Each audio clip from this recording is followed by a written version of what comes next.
আসসালামু আলাইকুম বন্ধুরা।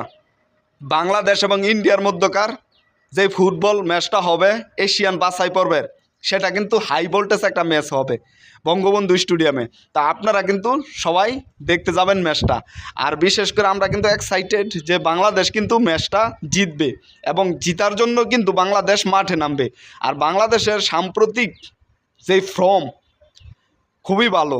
আমরা হংকং চায়নার সাথে ড্র করেছি তাদের মাটিতে, এবং কিছুদিন আগে যে নেপালের সাথে যে প্রীতি ম্যাচটা হয় সেখানেও কিন্তু আমরা ড্র করি।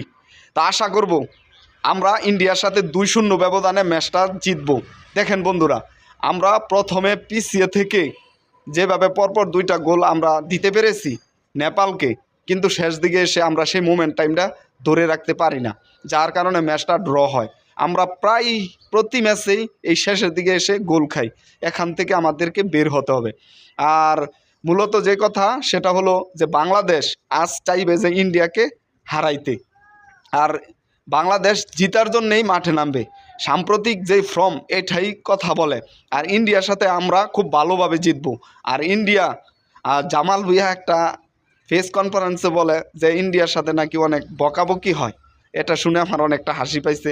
তো আশা করব ইন্ডিয়াকে আমরা মুখ্যম জবাব দেব মাঠে। আমরা তাদের এক চুলও ছাড় দেব না। আশা করি আপনারা সাপোর্ট করবেন। সবাই খেলা দেখার জন্য প্রস্তুত হয়ে যান।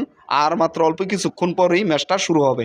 তবে আশা করব বাংলাদেশ খুব ভালোভাবে ম্যাচটা জিতবে। আর বর্তমানে বাংলাদেশ ফুটবলের যে হাইট অনেক উপরে, অনেকটাই উপরে।